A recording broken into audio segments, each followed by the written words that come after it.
Halo anak-anak, berjumpa lagi dengan Lause Magdalena. Nah, hari ini Lause mau mengajak anak-anak memuji Tuhan kembali dan juga mau mendengarkan firman Tuhan. Nah, tapi kali ini kita mau memuji Tuhan lagunya yang ada di buku KPPK ya. Nah, anak-anak bisa ikut memuji Tuhan walaupun anak-anak di rumah ya. Nah, sebelum kita memuji Tuhan, kita mau ngapain dulu? Berdoa ya. Kita berdoa, anak-anak ambil sikap doa bagaimana ya? Mari kita berdoa. Bapa di surga, kami bersyukur pada hari ini kami diberikan kesempatan untuk memuji Tuhan dan mendengarkan firman Tuhan.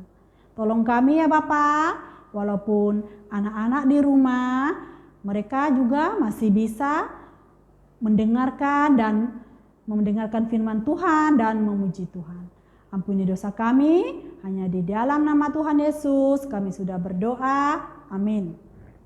Nah, lagunya kita mulai dengan pujian nomor 170 ya. Hari ini kita hanya memuji Tuhan 2 lagu saja ya. Mari kita mulai.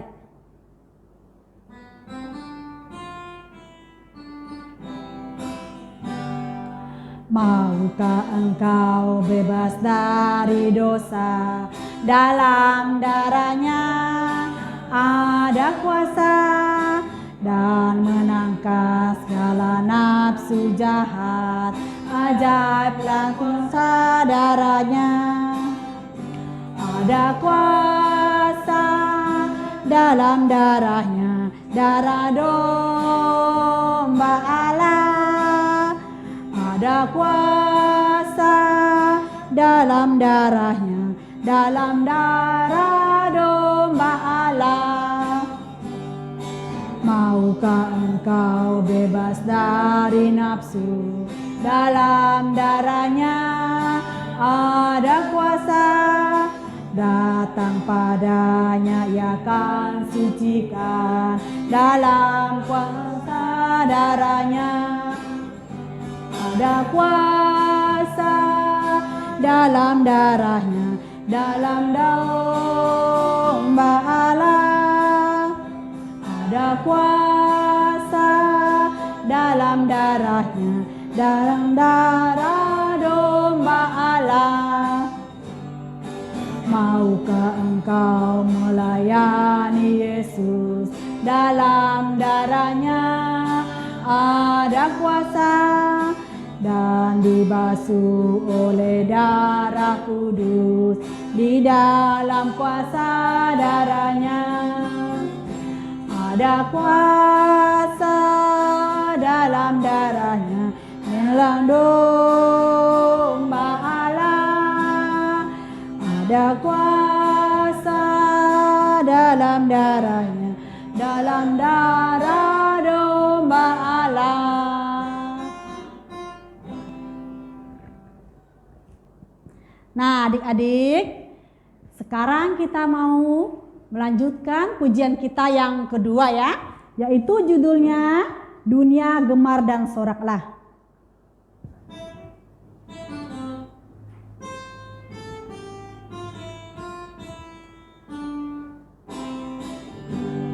Dunia gemar dan soraklah, Rajamu lahirlah.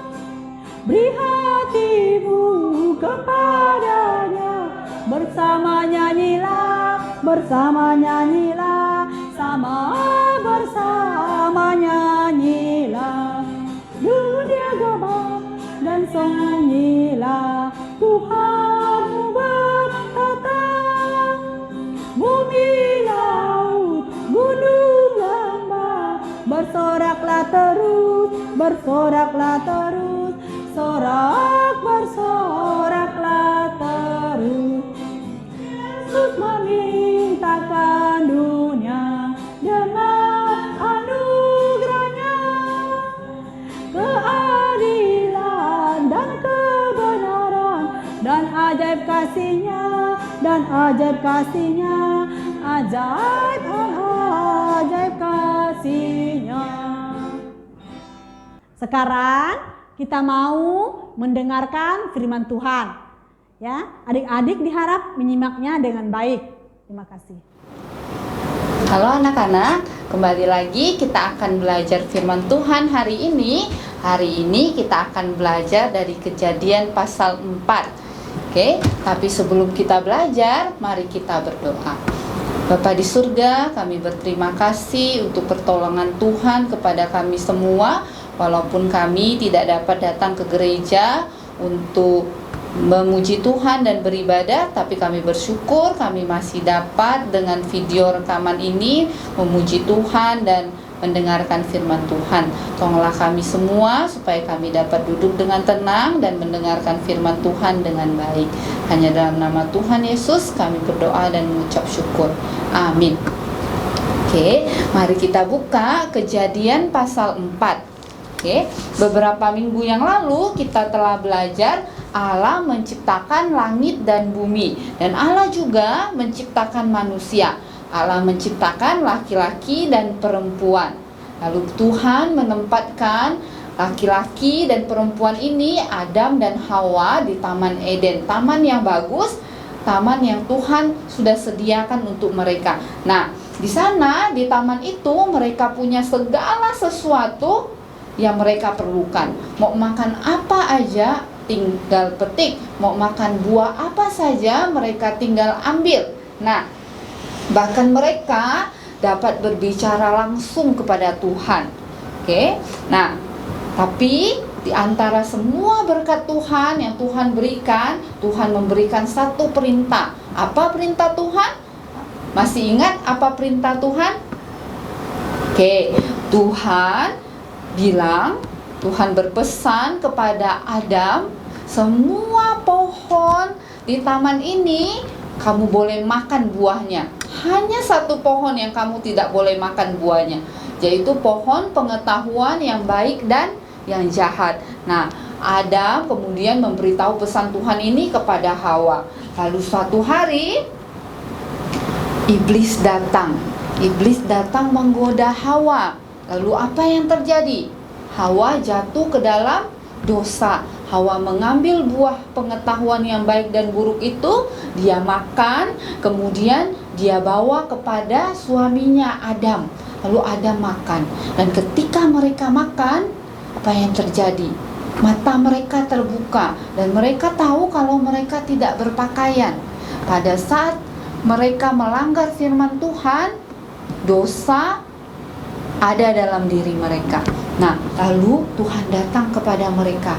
Tuhan tanya, Adam, di mana kamu? Apa yang Adam lakukan? Dia bersembunyi karena dia takut kepada Tuhan. Nah, kamu lihat ya, setelah itu Tuhan menghukum manusia. Tuhan menghukum Adam, Tuhan menghukum Hawa, Tuhan juga menghukum ular.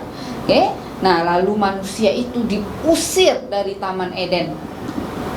Nah, sejak saat itu, sejak diusir dari Taman Eden, hidup manusia menjadi susah.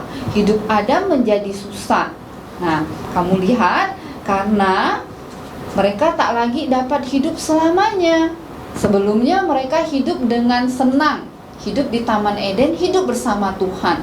Nah, ketika dosa masuk, dosa memisahkan manusia dari Tuhan. Hidup mereka menjadi susah. Dosa membawa manusia kepada kematian. Tapi Tuhan janji, satu hari keturunan perempuan akan datang merumukkan kepala ular. Artinya, satu hari akan datang seorang yang akan menyelamatkan manusia dari kuasa iblis, yaitu kematian. Nah, setelah diusir dari Taman Eden, Adam dan Hawa mempunyai dua orang anak laki-laki. Yang pertama dia beri nama Kain, yang kedua dia beri nama Habel. Kalau kita lihat di kitab Kejadian pasal 4, kita baca ayat yang pertama, kemudian manusia itu bersetubuh dengan Hawa istrinya dan mengandunglah perempuan itu lalu melahirkan Kain. Nah, Hawa memberi nama putra sulungnya Kain. Katanya, aku telah mendapat seorang anak laki-laki dengan pertolongan Tuhan. Selanjutnya dilahirkannya Habel, adik Kain. Dan Habel menjadi gembala kambing domba, Kain menjadi petani. Oke. Nah, Alkitab memberitahu kita bahwa Kain dan Habel akan mempersembahkan korban kepada Tuhan. Kalau kita baca ayat ketiga, setelah beberapa waktu lamanya, maka Kain mempersembahkan sebagian dari hasil tanah itu kepada Tuhan sebagai korban persembahan. Habel juga mempersembahkan korban persembahan dari anak sulung kambing dombanya, yakni lemak-lemaknya. Maka Tuhan mengindahkan Habel dan korban persembahannya itu. Nah, jadi Kain mempersembahkan hasil pertaniannya, yaitu sayur-sayuran, buah-buahan. Lalu Habel mempersembahkan hasil ternaknya, kambing domba. Nah, lalu Tuhan, firman Tuhan katakan, Tuhan mengindahkan persembahan Habel. Nah, mengapa demikian? Bukankah mereka berdua sama-sama memberikan persembahan? Kenapa Tuhan lebih menyukai persembahan Habel dan bukan persembahan Kain? Bukankah keduanya juga mempersembahkan yang paling baik? Kain mempersembahkan hasilnya yang paling baik, Habel juga mempersembahkan hasilnya yang paling baik. Nah, bukankah Alkitab juga tidak mencatat bagaimana persembahan yang Tuhan mau? Kalau kita baca dari ayat pertama hingga ayat keempat tadi, Tuhan tidak bilang seperti apa persembahan yang Tuhan mau. Lalu kenapa Tuhan menolak persembahan Kain? Bukankah Kain juga memberikan persembahan yang baik? Nah, Tuhan memberi perintah. Kalau kita lihat di bagian lain dari firman Tuhan, perintah Tuhan yaitu Tuhan memerintahkan untuk korban penghapusan dosa, maka harus menumpahkan darah binatang. Jadi, untuk korban persembahan penghapusan dosa, perintah Tuhan yang Tuhan mau adalah mempersembahkan hewan, darahnya harus dicurahkan. Nah, karena tanpa penumpahan darah tidak ada penghapusan dosa. Kalau kita lihat di Ibrani pasal 9 ayat 22. Oke, kita buka Ibrani pasal 9 ayat 22. Kita bisa baca di situ. Firman Tuhan dengan jelas mengatakan kalau tanpa penumpahan darah tidak ada pengampunan dosa. Artinya harus ada yang mati supaya dosa kita bisa dihapuskan. Kita buka Ibrani pasal 9 ayat 22. Oke, saya bacakan untuk kita semua. Dan hampir segala sesuatu disucikan menurut hukum Taurat dengan darah, dan tanpa penumpahan darah tidak ada pengampunan dosa. Jadi Kain dan Habel, mereka pastilah tahu perintah Tuhan ini. Nah, tapi apa yang terjadi? Habel taat pada perintah Tuhan dan mempersembahkan binatang sebagai korban seperti perintah Tuhan. Nah, tapi Kain mempersembahkan apa yang dia rasa baik, apa yang dia pikir, oh Tuhan pasti akan senang dengan cara dia. Nah, karena persembahannya tidak diindahkan Tuhan, Kain jadi marah. Dia tahu apa yang benar, tapi dia tidak melakukan. Dia melakukan apa yang menurut dirinya benar. Lalu kita lihat, kita kembali ke Kejadian pasal 4, kita lihat di sini. Ada ayat 5, ayat 6. Tetapi Kain dan korban persembahannya tidak diindahkannya. Lalu hati Kain menjadi sangat panas. Dia menjadi marah dan mukanya muram. Firman Tuhan kepada Kain, mengapa hatimu panas dan mukamu muram? Oke. Nah, kamu lihat di sini, Allah sangat baik kepada Kain. Firman Tuhan kepada Kain, kita baca selanjutnya ayat 7. Apakah mukamu tidak akan berseri jika engkau berbuat baik? Tetapi jika engkau tidak berbuat baik, dosa sudah mengintip di depan pintu, ia sangat menggoda engkau, tetapi engkau harus berkuasa atasnya. Nah, Tuhan memperingatkan Kain, kalau dia tetap panas hatinya, kalau dia marah, kalau dia iri, dosa itu akan datang dan menguasai dia. Nah, tapi apa yang dilakukan Kain? Kain menolak peringatan Tuhan. Dia marah, dia iri kepada adiknya. Nah, Kain merasa persembahannya sama baiknya dengan persembahan Habel, dan dia layak mendapatkan pujian Tuhan. Jadi Kain merasa persembahanku ini juga bagus, sama bagusnya dengan punya Habel. Kenapa Tuhan menolak persembahanku sementara Tuhan mengindahkan persembahan Kain, persembahan Habel? Kain juga mau mendapat pujian yang sama yang Tuhan berikan kepada Habel, Tuhan berikan kepada dirinya. Nah, kemudian apa yang terjadi? Kain mengajak Habel ke padang. Kita baca ayat selanjutnya. Ayat 8.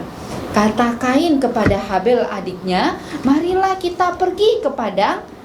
Ketika mereka ada di padang, tiba-tiba Kain memukul Habel. Adiknya itu lalu membunuh dia. Jadi Kain mengajak Habel ke padang. Dia sudah ada rencana dalam hatinya, nanti sampai di padang aku akan bunuh adikku. Kamu lihat, sejak manusia diciptakan sudah ada belum bunuh-membunuh? Belum ada. Tapi karena dosa, Kain membunuh adiknya sendiri. Nah, lalu firman Tuhan datang lagi kepada Kain. Nah, kamu lihat ya betapa Tuhan sayang kepada Kain. Sebelum Kain membunuh Habel, Tuhan sudah datang kepada Kain. Tuhan sudah peringatkan Kain. Nah, sekarang ketika Kain melakukan dosa, Tuhan kembali datang kepada dia. Karena Tuhan mengasihi dia. Kenapa Tuhan datang kepada Kain lagi? Karena Tuhan ingin Kain bertobat. Kamu lihat ya. Ayat 9. Firman Tuhan kepada Kain, "Di mana Habel? Apa adikmu itu?" Lalu apa jawab Kain? "Aku tidak tahu." Kain berbohong. Lalu dia bilang, "Apakah aku penjaga adikku?" Nah, dia bukan hanya berbohong, dia marah kepada Tuhan. Lalu Tuhan menghukum dia. Oke. Nah, Tuhan ingin ketika Tuhan tanya, sama halnya ketika Tuhan datang kepada Adam setelah dia jatuh dalam dosa. "Adam, di manakah kamu?" Lalu Adam bersembunyi. Apakah Adam mengakui dosanya? Tidak. Dia menyalahkan siapa? Dia menyalahkan Hawa. Hawa menyalahkan ular. Nah, sekarang Kain. Tuhan mengasihi Kain, Tuhan datang kepada Kain. Tapi apa yang dilakukan Kain? Kain tidak bertobat, Kain tidak mengakui kesalahannya, Kain malah berbohong. Nah, kamu lihat ya. Lalu Tuhan menghukum Kain. Apa hukuman Tuhan kepada Kain? Kita baca. Firman Tuhan kepada Kain. Oke, lalu firman Tuhan kepadanya, ayat 10. "Apakah yang telah kuperbuat ini? Darah adikmu itu berteriak kepadaku dari tanah. Maka sekarang terkutuklah engkau, terbuang jauh dari tanah yang mengangakkan mulutnya untuk menerima darah adikmu itu dari tanganmu. Apabila engkau mengusahakan tanah itu, maka tanah itu tidak akan memberikan hasil sepenuhnya lagi kepadamu. Engkau menjadi seorang pelarian dan pengembara di bumi." Oke, lalu Tuhan menghukum Kain.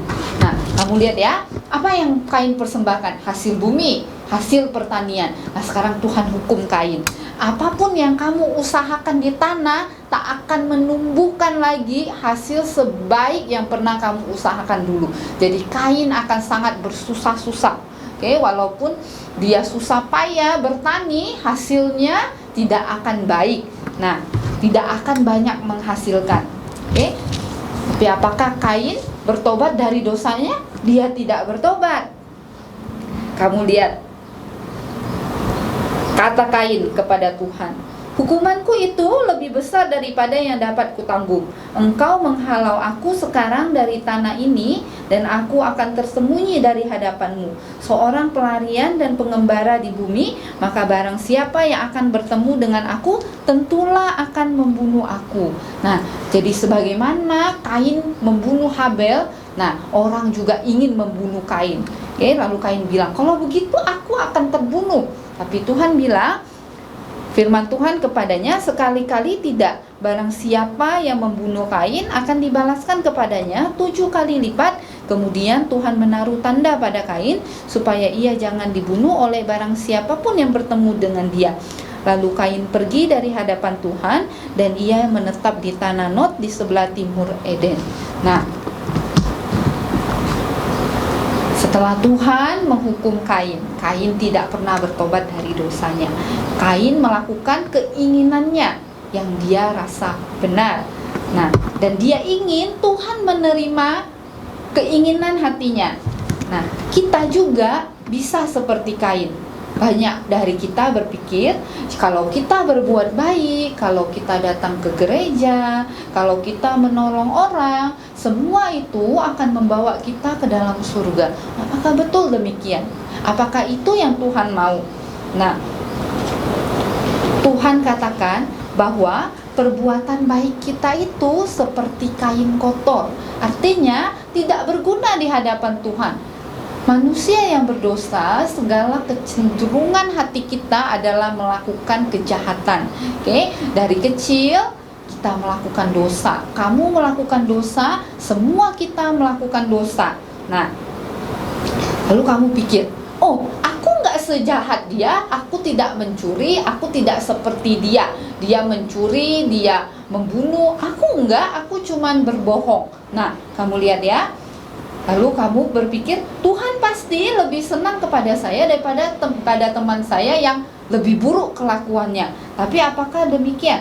Firman Tuhan katakan, semua orang telah berbuat dosa dan telah kehilangan kemuliaan Tuhan. Artinya apa? Semua kita, baik yang dosa yang kamu lakukan sedikit atau banyak, semua kita berdosa di hadapan Tuhan, dan semua kita tidak layak menghadap Tuhan yang kudus. Nah, seperti Kain dan Habel, semua kita diukur sesuai dengan standar Tuhan. Jadi bukan seperti apa yang kita pikirkan baik, itu yang Tuhan mau, tapi yang seperti yang Tuhan sudah tetapkan. Seperti Kain dan Habel, Tuhan sudah tetapkan. Apa standarnya? Untuk korban penghapusan dosa harus mencurahkan darah binatang, tapi Kain tak mau ikut. Kain tidak mau mematuhi perintah Tuhan. Lalu Kain pikir, oh, aku akan kasih buah-buahan dan sayur-sayuran yang paling bagus, Tuhan pasti akan senang.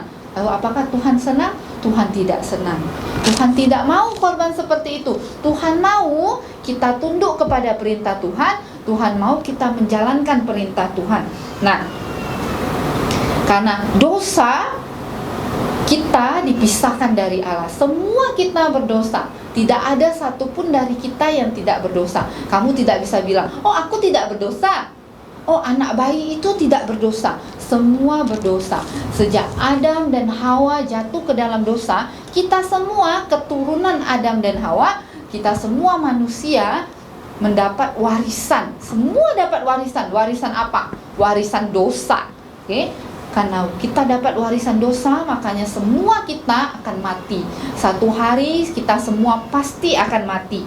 Nah, tetapi Tuhan menolong kita, Tuhan mengasihi kita, Tuhan ingin kita kembali kepada Tuhan. Karena dosa, kita dipisahkan dari Tuhan, kita terpisah.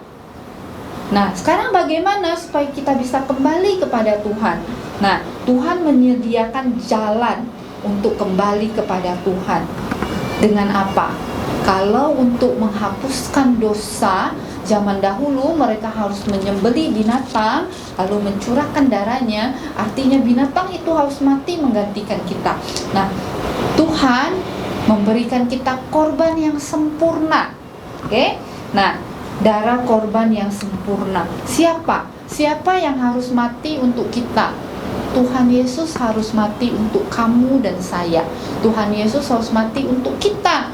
Karena Tuhan Yesus memenuhi semua standar Allah, semua ketentuan Allah, Tuhan Yesus penuhi. Maka Tuhan Yesus adalah korban yang paling sempurna. Nah, untuk pengampunan dosa harus mencurahkan darah. Maka darah Tuhan Yesus harus dicurahkan untuk mengampuni dosa kamu dan dosa saya, dosa kita semua. Nah, maka Tuhan Yesus harus mati di atas kayu salib. Dosanya tercurah. Nah, sekarang bagaimana supaya kita dapat kembali kepada Tuhan setelah kita dipisahkan oleh dosa itu? Nah, satu-satunya cara yang Tuhan mau adalah kita percaya kepada Tuhan Yesus. Ada cara lain? Tidak ada cara lain. Tidak ada cara lain. Hanya satu cara, hanya satu jalan. Satu-satunya cara untuk kita dapat berhubungan baik kembali dengan Tuhan adalah percaya kepada Tuhan Yesus.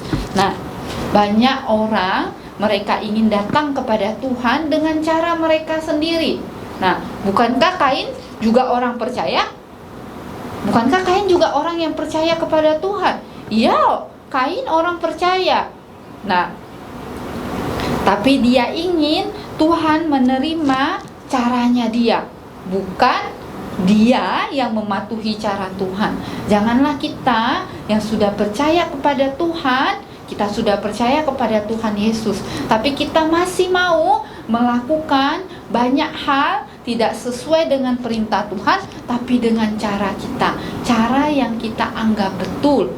Nah, cara kita tidak ada cara yang baik, tidak ada cara yang betul, tidak ada cara yang benar selain sesuai dengan perintah Tuhan.